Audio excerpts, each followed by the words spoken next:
The first thing which is strikingly clear as we read the prophecies in the book of Daniel is where the Antichrist originates. He arises in the Middle East. That is correct. The Antichrist does not come from Rome, or from Europe or any other area of the globe, but clearly arises from the Middle East. Please remember this fact, because it is an important key for us to understand the events which will unfold at the end of this age. We are now going to look at the scriptures which teach us this truth. If you are not familiar with them, you may find the following discussion easier to understand if you take a moment and read Daniel chapter 8 at this time. The place of origin of the Antichrist is perhaps most evident in the vision which we find in Daniel chapter 8. This vision concerns two animals, a ram which has two horns and a male goat which has one big horn. In this vision, the male goat attacks the ram and destroys him. An angel explains to Daniel what these two animals represent. He says, "The ram which you saw, having the two horns, they are the kings of Media and Persia." Daniel 8:20. So the ram is the Media-Persian Empire and the two horns represent the two leaders of this empire. This is the empire which conquered Babylon in the days of Daniel, Dan 5:30-31. The goat represents the empire of Alexander the Great. The angel explains, and the male goat is the kingdom of Greece. The large horn that is between its eyes is the first king, Daniel 8:21. It is an historical fact that Alexander the Great conquered the Media-Persian Empire. This then is the fulfillment of this prophetic vision from the book of Daniel, i.e. the male goat destroying the ram. This is very simple and easy to understand. Alexander's kingdom was based in Greece.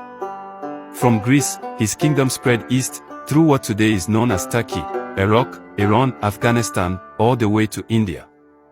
He also conquered to the south, encompassing the Middle East and Egypt. It is worth noting here that Alexander's kingdom included very little of modern-day Europe.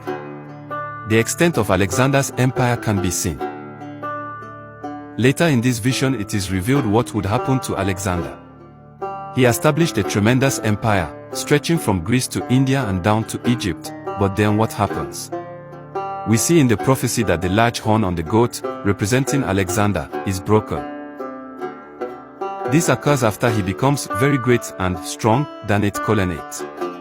In the place of this one horn on the goat, four other horns appear. What could this mean? This too has a very logical and simple interpretation. It is a historical fact that Alexander died suddenly at the peak of his power.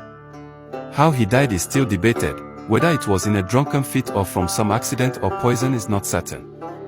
We will probably only know this later on. But the important thing here is that he died abruptly.